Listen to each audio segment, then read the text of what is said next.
नौकर जोर लगाकर मेरी कमर की मालिश करता। मैं उसको पैसे पकड़ाती तो कहता रहने दो मालकिन, वसूली रात को करूँगा। मैं कुछ समझ नहीं पाती। जैसे जैसे वो मालिश करता मुझ पर खुमारी बढ़ती ही जाती और मैं सुकून से गहरी नींद सो जाती। लेकिन एक रात मुझे नींद नहीं आई। मेरे तो होश उड़ गए जब उस रात मालिश करते करते उसने मेरा नाम राधिका है। मैं बहुत खूबसूरत थी, इसीलिए शादी से पहले हर दिन मेरे लिए रिश्ता आता था। मैं अपने माँ बाप की इकलौती बेटी थी, इसलिए मेरा बाप चाहता था कि मैं इंजीनियर बनकर उसका नाम रोशन करूं। मगर जब मेरे लिए इतने अच्छे रिश्ते आते थे तो मेरी माँ मुझे कहती कि तुम अपनी पढ़ाई छोड़ दो ताकि मैं तुम्हारी शादी कर दूं। मगर मैं अपनी माँ से कहती थी कि मुझे तो इंजीनियर बनना है। मगर ये सुनकर मेरी माँ को गुस्सा आ जाता था और वह कहती थी कि तुम अभी शादी कर लो, ये इंजीनियर की पढ़ाई बाद में कर लेना। मगर मेरा बाप नहीं मानता था, इसलिए मेरी माँ एक बुजुर्ग बाबा के पास गई और उनसे कहा कि मैं अपनी बेटी की शादी करना चाहती हूँ। मगर उसका बाप नहीं मान रहा। कोई ऐसा ताबीज दो कि उसका बाप शादी के लिए फौरन मान जाए। उस बुजुर्ग ने मेरी माँ से 2000 रुपए लिए और ऐसा ताबीज दिया कि मेरा बाप मेरी शादी के लिए फौरन मान गया। ये रिश्ता दरअसल मेरे बाप के दोस्त ने अपने बेटे के लिए मांगा था और कहा कि आपकी बेटी शादी के बाद भी इंजीनियर बन सकती है। ये सुनकर मेरे बाप ने उससे शादी के लिए फौरन हाँ कह दिया और मैं विदा होकर अपने ससुराल आ गई। मेरे ससुराल वाले बहुत अमीर थे, इसलिए मैं और मेरे पति अलग घर में रहते थे। मेरा पति अपने बाप का बिजनेस संभालता था, इसलिए वो सुबह से शाम तक बिजी रहता था। मैं उसके घर गई तो वहाँ का ऐशो आराम देखकर मैं चौंक गई। मेरे पति ने मेरी सेवा के लिए कई नौकरानियाँ रखी हुई थी, मगर उसका एक नौकर धीरे धीरे मेरे करीब आने लगा। उस नौकर ने मुझसे कहा कि मैं यहाँ काफी सालों से काम कर रहा हूँ और आपके ससुराल वाले मुझे बिल्कुल घर के मेंबर की तरह ही समझते हैं।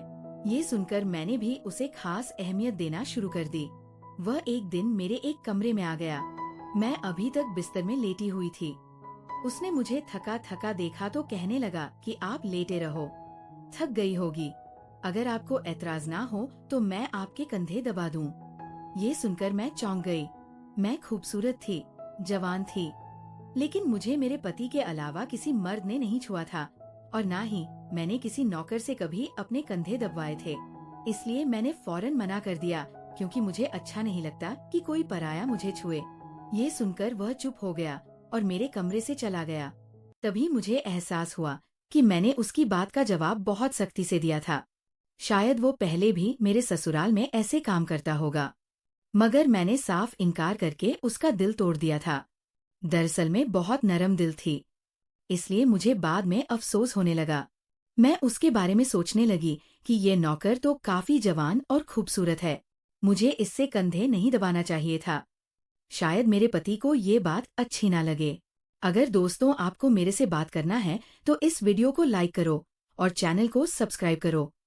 और हाँ दोस्तों, क्योंकि जो सब्सक्राइब करेगा उससे मैं अपना नंबर भेज दूंगा, तो जल्दी से सब्सक्राइब कर लो। अगले दिन भी ऐसा हुआ। नौकर ने यही बात मुझे दोबारा कहा। मैं उस दिन बहुत थकी हुई थी, इसीलिए मैंने अपने कंधे आगे कर लिए और उससे कहा कि तुम मेरे कंधे दबा दो। ये सुनकर वो खुश हो गया और उसने मेरे कंधे दबाने शुरू कर दिए। वह इतने धीरे धीरे कंधे दबा रहा था कि मुझे फिर से नींद आने लगी। ये देखकर वो नौकर कहने लगा, मालकिन आपको नींद आ रही है, आप बिस्तर पर लेट जाओ, मैं आपके कंधे दबाता रहूंगा। मैं जैसे मदहोशी में थी, इसलिए फौरन बिस्तर पर लेट गई। वह नौकर बिस्तर पर आ गया और मेरे कंधे दबाने लगा। उसके बाद मुझे होश नहीं रहा और मैं सो गई। मुझे नहीं पता था कि मैं कितने घंटे सोती रही। मेरी आँख खुली तो मैंने देखा कि वह नौकर अभी तक मेरे कंधे दबा रहा था। ये देखकर मुझे उस पर तरस आ गया और मैंने हाथ बढ़ाकर अपना पर्स खोली और कुछ नोट निकाले और उस नौकर के हाथ में रख दिए। ये देखकर वो शर्माने लगा। मालकिन, आप मुझे पैसे देकर शर्मिंदा कर रही है, मेरी सैलरी अच्छी है, मुझे इन पैसों की जरूरत नहीं है। ये सुनकर मैंने उससे कहा कि ये पैसे तुम्हारी मेहनत के हैं। ये सुनकर उस नौकर ने मुझसे वह पैसे लिए और मेरे कमरे से निकल गया। मेरा पति रात को देर से आता था, इसलिए मैंने शाम को फिर उस नौकर को अपने कमरे में बुलाया और उसे कहा कि तुम्हारी मालिश से मुझे बहुत अच्छी नींद आती है, इसलिए जब तक मेरा पति घर नहीं आ जाता तब तक तुम मेरे कमरे में ही रहना। शायद नौकर को पैसे का लालच आ गया था, इसलिए वह मेरी बात सुनकर खुश हो गया और कहने लगा, मैं तो आपका मामूली सा नौकर हूँ, जैसा आप कहोगे मैं वैसा ही करूँगा। आपके कंधे दबाता रहूंगा ताकि आपकी थकान उतर जाए और आपको सुकून मिले। ये सुनकर मैंने उसे कहा कि तुम्हारे हाथों में जादू है, इसलिए तो मेरी सारी थकावट उतर जाती है। एक दिन नौकर ने मुझसे कहा कि आपकी सास भी कभी कभी मुझसे मालिश करवा लेती थी। ये सुनकर मैं चौंक गई। मुझे मेरी सास ऐसी नहीं लगती थी। मगर वो नौकर झूठ बोलने वाला नहीं लगता था। मुझे ससुराल आए 1 महीना होने वाला था, इसलिए मैंने नौकरों को परख लिया था। वह मुझे हर बात सच ही कहता था। मेरे घर में नौकरानियां भी काम करती थी, मगर वो झूठी और बेईमान थी। वह मुझसे जो बात सुन लेती थी उसे पूरे मोहल्ले में मशहूर कर देती थी, इसलिए मैं उन्हें अपने कमरे में नहीं आने देती।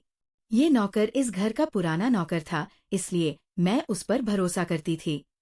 पक्कर भी मेरे कमरे में आता था, मगर अपनी नजरें झुकाकर रखता था। वह मेरे जिस्म को हाथ लगाता, मगर उसकी नीयत खराब ना थी। ऐसा हर रात होता था। एक दिन मैंने अपने पति से कहा कि जब से हमारी शादी हुई है हम कहीं घूमने फिरने नहीं गए। ये सुनकर मेरे पति ने कहा कि जब से हमारी शादी हुई है तुम भी तो हर वक्त नींद में रहती हो। मैं रात को घर आता हूँ तो तुम गहरी नींद में होती हो। दिन को मेरे पास वक्त नहीं होता और रात को मेरे घर आने से पहले तुम सो जाती हो। ये सुनकर मैं अपने दिल में सोचने लगी कि ये सब नौकर की मालिश की वजह से हो रहा था। मेरे पति की शिकायत सही थी। मुझे रोज रात को अपने पति के लिए जागना चाहिए था। उस दिन मैंने फैसला किया कि आज रात जब नौकर मुझे मालिश के लिए कहेगा तो मैं इनकार करूंगी, ताकि मुझे नींद ना आए और मैं अपने पति के आने तक जागती रहूं। शाम हुई तो मैंने नहाकर खुद को खूब तैयार किया और दुल्हन बनकर बिस्तर पर बैठ गई। नौकर मेरे कमरे में आया तो उसने मुझे मालिश के लिए पूछा, मगर मैंने साफ इनकार कर दिया। मेरी बात सुनकर वो कुछ उदास हो गया और वापस चला गया। कुछ देर बाद नौकर मेरे कमरे में आया तो उसके हाथ में चाय का गिलास था। मैंने खाना नहीं खाया था, इसलिए फौरन चाय पी ली और अपने पति का इंतजार करने लगी। मगर मुझे नींद आ गई और मैं सो गई। सुबह मैं जागी तो नौकर फौरन मेरे कमरे में आया और कहने लगा, मालकिन आपके लिए नाश्ता लेकर आऊं। ये सुनकर मैंने अपने पति के बिस्तर की तरफ देखा। वह खाली था। ये देखकर नौकर कहने लगा, मालिक को जरूरी काम था। वह नाश्ता करके चले गए। ये सुनकर मेरा मूड खराब हो गया। मैं रात भर उसका इंतजार करती रही, मगर वो सुबह होते ही ऑफिस चला गया। मैंने नौकर से कहा कि मेरे लिए चाय ले आओ। नौकर कमरे से बाहर निकल गया। तभी मैंने अपने जिस्म की तरफ देखा तो चौंक गई। रात को मैंने दुल्हन का कपड़ा पहना हुआ था, मगर अब मेरे जिस्म पर कोई और कपड़े थे। मगर मैंने अभी जेवरात पहने हुए थे। मेरा सर भारी होने लगा। मुझे ये सोचकर चक्कर आने लगे कि रात को मेरे साथ क्या हुआ था और मेरे कमरे में कौन था और उसने मेरे साथ क्या किया था। मगर मुझे कुछ याद न आया। मेरा दिल घबराने लगा और मैंने अपना सर पकड़ लिया। मेरा पूरा जिस्म दर्द कर रहा था। इसलिए नौकर चाय लेकर आया तो मैंने उससे कहा कि मेरा जिस्म दबा दो। ये सुनकर वो बिस्तर पर आ गया और मुझे दबाने लगा। उस दिन मैं देर तक बिस्तर पर पड़ी रही। उस दिन मेरे पति अचानक घर आ गए। मैंने उसे देखा तो उस पर बरस पड़ी। मैं रात को तुम्हारे लिए दुल्हन बनकर जागती रही, मगर तुम नहीं आए। ये सुनकर मेरे पति कहने लगे, मैं रात को कमरे में आया तो तुम गहरी नींद में थी, इसलिए मैंने तुम्हें नहीं जगाया। ये सुनकर मैं चौंक गई। मगर मेरे कपड़े किसने बदले और नींद पूरी होने के बावजूद मेरा जिस्म क्यों दर्द कर रहा है? मैं उलझ गई थी। मेरे पति कहने लगे, अच्छा ठीक है, मूड खराब करने की जरूरत नहीं है। मुझे आज रात एक काम के सिलसिले में बाहर जाना है, इसलिए देर हो जाएगी। मगर अभी मेरे पास 3 से 4 घंटा फ्री है। अगर तुम कहो तो हम अभी कहीं बाहर जा सकते हैं। ये सुनकर मेरा मूड खुद ब खुद ठीक हो गया और मैं सारी रात वाली बातों को भूलकर खुश हो गई। शादी के बाद ये पहला मौका था कि मैं अपने पति के साथ कहीं बाहर जा रही थी। मैं जल्दी जल्दी तैयार होने लगी, जबकि मेरा पति गाड़ी में बैठकर मेरा इंतजार करने लगा। उस वक्त नौकर मेरे कमरे में आ गया और मुझसे पूछा, मालकिन आप कहीं जा रही हैं क्या? ये सुनकर मैंने उससे कहा कि हाँ, मगर तुम क्यों पूछ रहे हो? ये सुनकर नौकर कहने लगा, मैं आपका नौकर हूँ, मगर आपको यही सलाह दूंगा कि आप बाहर नहीं जाओ, क्योंकि आपका जिस्म थक जाएगा। ये सुनकर मुझे गुस्सा आ गया और मैंने उससे कहा कि तुम मेरे नौकर हो, मेरे पति बनने की कोशिश मत करो। ये कहकर मैं बाहर चली गई। ना जाने जाने मुझे किस बात पर गुस्सा आ गया था। मैंने उस नौकर को खूब खरी-खरी सुना दी। वह भी अपनी औकात जान गया था। तभी तो मैं जब घर आई तो वह मेरे सामने नहीं आया। मेरे पति मुझे गेट पर उतार कर वापस बाहर जा चुके थे। जबकि मैं अंदर आई तो मेरा सारा जिस्म बुरी तरह दुख रहा था। शायद मेरे जिस्म को मालिश की आदत हो गई थी। तभी तो रात होते ही वो मालिश के लिए तड़पने लगता था। लेकिन मैंने उस नौकर को नाराज कर दिया था। इसलिए आज वह मेरी मालिश करने नहीं आया, मगर मुझे उसकी जरूरत थी। इसलिए मैंने एक नौकरानी को बुलाया और उस नौकर को बुलाने को कहा। थोड़ी देर गुजरी थी कि वो नौकर मेरे कमरे में आ गया, मेरे बिस्तर पर बैठ गया और चुपचाप मेरे कंधों को दबाने लगा। ये देखकर मुझे शर्मिंदगी हुई। मैंने उसे इतना बुरा भला कहा, मगर उसने मेरी बात को बिल्कुल बुरा नहीं माना। मैंने उसे चुप देखा तो कहने लगी, मुझे उस वक्त पता नहीं क्या हो गया था, इसलिए मैंने तुम्हें खरी-खरी सुनाई। मैं इतने दिनों के बाद अपने पति के साथ कहीं बाहर जा रही थी, इसलिए मुझे तुम्हारा टोकना अच्छा नहीं लगा, इसीलिए मुझे माफ कर दो। मैं उसकी मालकिन थी और उसे इस काम के पैसे देती थी, मगर अब भी मुझ में इंसानियत जिंदा थी। इसलिए मैंने मालिक होकर भी नौकर से माफी मांग ली, क्योंकि वो भले ही नौकर था मगर वह एक इंसान भी तो था। मेरी बात सुनकर वो नौकर कहने लगा, मैं आपका नौकर हूँ। इस काम के लिए मैं आपसे सैलरी लेता हूँ, इसलिए आपको हक है। आप जो चाहे मुझे कह दे। ये सुनकर अब मैं चुप हो गई, मगर मैंने सोच लिया था कि आइंदा इससे ऐसा कुछ नहीं कहूंगी। वह उस रात देर तक मेरी मालिश करता रहा और फिर मुझे नींद आ गई। मुझे नहीं पता था कि नौकर मेरे कमरे से कब निकला और कब मेरे पति घर पर आए। मैं सुबह उठी तो मेरा पति बाथरूम में था और बाहर जाने के लिए तैयार हो रहा था। मैं उसे हैरानी से देखने लगी। पता नहीं आजकल मुझे क्या हो रहा था। नौकर की मालिश से मुझे इतनी गहरी नींद आती कि मुझे किसी बात का होश न रहता था। मुझे इस बात का भी पता नहीं चलता था कि मेरा पति कब कमरे में आता था। मैं सोचने लगी कि इस नौकर की मालिश में ऐसा क्या जादू था कि वह मेरे पति के आने से पहले ही मेरी मालिश करता तो मैं अचानक गहरी नींद में सो जाती थी। सुबह जब मैं उठती तो मेरा सर भारी महसूस होता और मैं चलने फिरने के काबिल नहीं रहती। मगर ये बात मैंने अपने पति को नहीं बताई, क्योंकि मैं नहीं चाहती थी कि ये बात मेरे पति को पता चले कि मैं उस नौकर से मालिश करवाती थी। एक दिन मेरा पति दिन के वक्त घर पर ही रहा। मैंने नौकर से घर के सारे काम करवाए, अपने कमरे में नहीं आने दिया। नौकर भी घर के सारे काम करता रहा और मालिश वाली बात किसी के सामने अपने मुंह से नहीं निकाली। मैं भी चाहती थी कि ये बात किसी को पता ना चले। इस दौरान जब मेरा पति घर से बाहर जाता था, मैं उस नौकर को कमरे में बुला लेती थी। मगर एक दिन मेरा पति अचानक ही घर आ गया और मैं कमरे में थी। ये देखकर मैं बहुत घबरा गई और सोचा कि पति के आने से पहले नौकर को भगा दूं। मगर यहाँ नौकर भी बड़ा समझदार था। मेरे पति के आने से पहले दूसरे काम पर लग गया और मेरे पति को कुछ पता नहीं चला। मैं मालिश घर की नौकरानियों से भी करवा सकती थी, मगर उस नौकर के हाथ में क्या जादू था कि मैं उसे हर रोज अपने कमरे में बुला लेती थी। मुझे पता नहीं क्या हो जा रहा था। जिस रात मैं नौकर से मालिश नहीं करवाती थी, उस रात मेरे पूरे जिस्म में दर्द हो जाता था। सुबह मैं जागती तो मेरा सर भारी हो जाता था और मुझे थकान भी हो जाती थी। एक रात मैंने नौकर से मालिश करवाई और गहरी नींद सो गई। सुबह मेरी आँख खुली तो फिर से मेरे कपड़े चेंज हो चुके थे। ये क्या माजरा था? ऐसा कौन करता था? क्या मेरा पति मेरे साथ ऐसा कर रहा था? मैं सोच में पड़ गई। मैंने शीशे के सामने जाकर देखा तो चौंक गई। मेरे पूरे जिस्म पर लाल निशान पड़ गए थे। ये कैसे निशान थे? मैं अपने जिस्म पर हाथ फेरने लगी। मैं जैसे उस निशान को मिटाना चाहती थी, मगर ऐसा ना हुआ। अगले दिन फिर मैंने अपने जिस्म को देखा कि निशान खत्म होने के बजाय फैलने लगे थे। मैं घबरा गई। तभी मेरे कमरे में नौकर आ गया और उसने मुझे मालिश को कहा। मैं उस निशान को छुपाना चाहती थी, इसलिए उसे कहा कि आज तुम सिर्फ मेरे कंधे दबा दो। उसने मुझसे कुछ नहीं पूछा, मगर मैं अंदर ही अंदर डर रही थी। किसी दिन मेरे पति ने ये निशान देख लिए तो मैं उसे क्या जवाब दूंगी? मैं ये सोच सचकर थक चुकी थी। इसलिए मैंने तकिए पर सिर रख दिए। नौकर मेरा मसाज करने लगा। मेरी आंखें नींद से बंद होने लगी थी।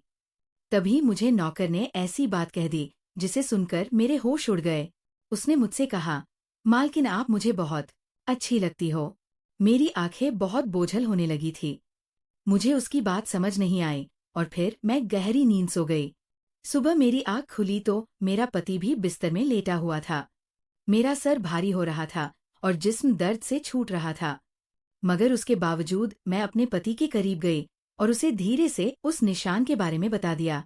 मैंने सोचा कि ये निशान बढ़ रहे थे, इसलिए मुझे ये बात अपने पति को बता देनी चाहिए। ये सुनकर मेरे पति ने मेरे जिस्म से कपड़ा हटाया तो वो उछल पड़ा। वह मुझसे दूर हो गया और कहने लगा, तुमने मुझे धोखा दिया है, बेवफाई की है और तुम्हें उसी की सजा मिली है।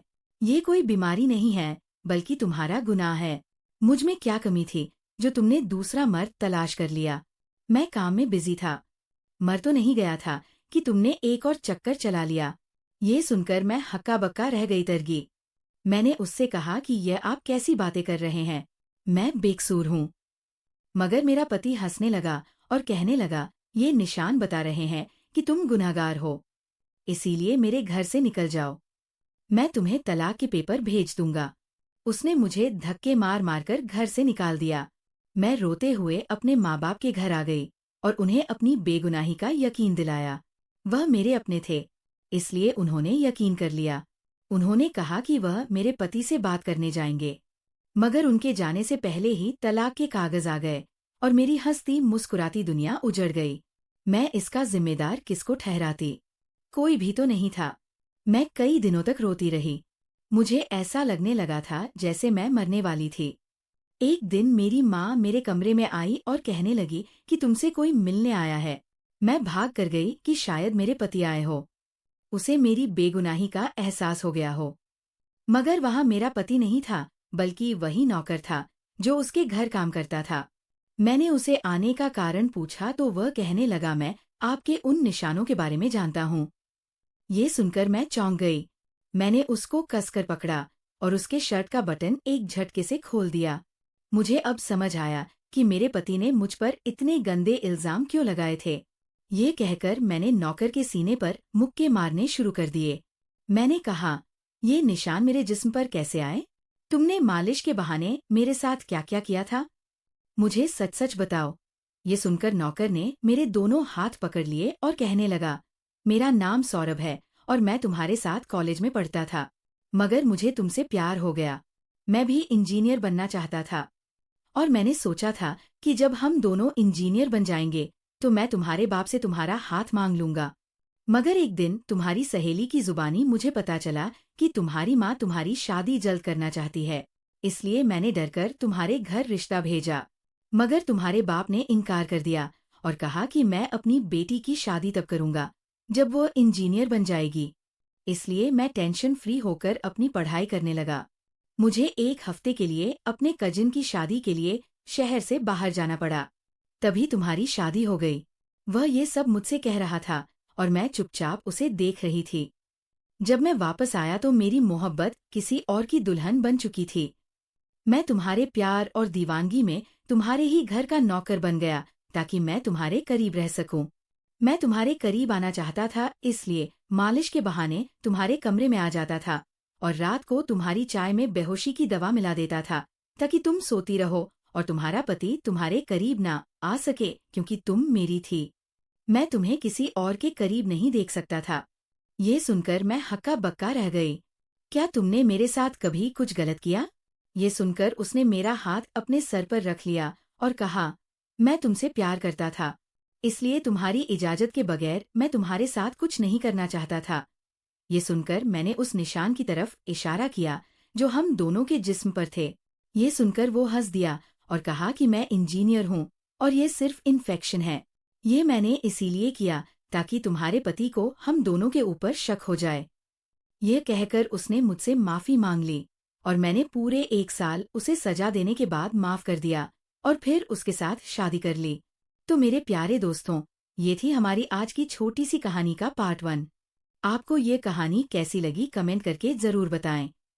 अगर आपको ये कहानी पसंद आई हो तो इसे लाइक करें और अपने दोस्तों के साथ शेयर करें।